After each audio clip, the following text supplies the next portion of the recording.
खबर है यूपी के जनपद रामपुर से, जहां रामपुर में मोहल्ला बगीचा अहमद हाथा डूडा कॉलोनी के आवासों पर दबंग बदमाशों ने कब्जा कर रखा है। उसी की सूचना पर रामपुर सिटी मजिस्ट्रेट खुद मौके पर पहुंचे थे और उनके द्वारा 3 दिन का समय दिया गया था आवास खाली होना चाहिए, लेकिन उसके बाद आवास खाली नहीं हुए। सिटी मजिस्ट्रेट से बात की गई तो उन्होंने बताया कि डूडा विभाग का मामला है, डूडा से बात कीजिए। वहीं एसडीएम सर से बात की गई तो उन्होंने कहा कि सिटी मजिस्ट्रेट से बात कीजिए।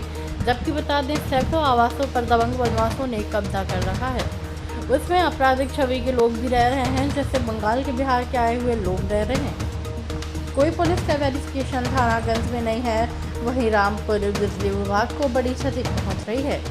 ऐसे दौर में चोरी की बिजली जलाई जा रही है। सूत्रों से पता चला है कि पहाड़ी गेट बिजली घर के कर्मचारी बाटों से अवैध रुपाई और वसूली पैसे की कर रहे हैं, उनके महीना बना हुआ है।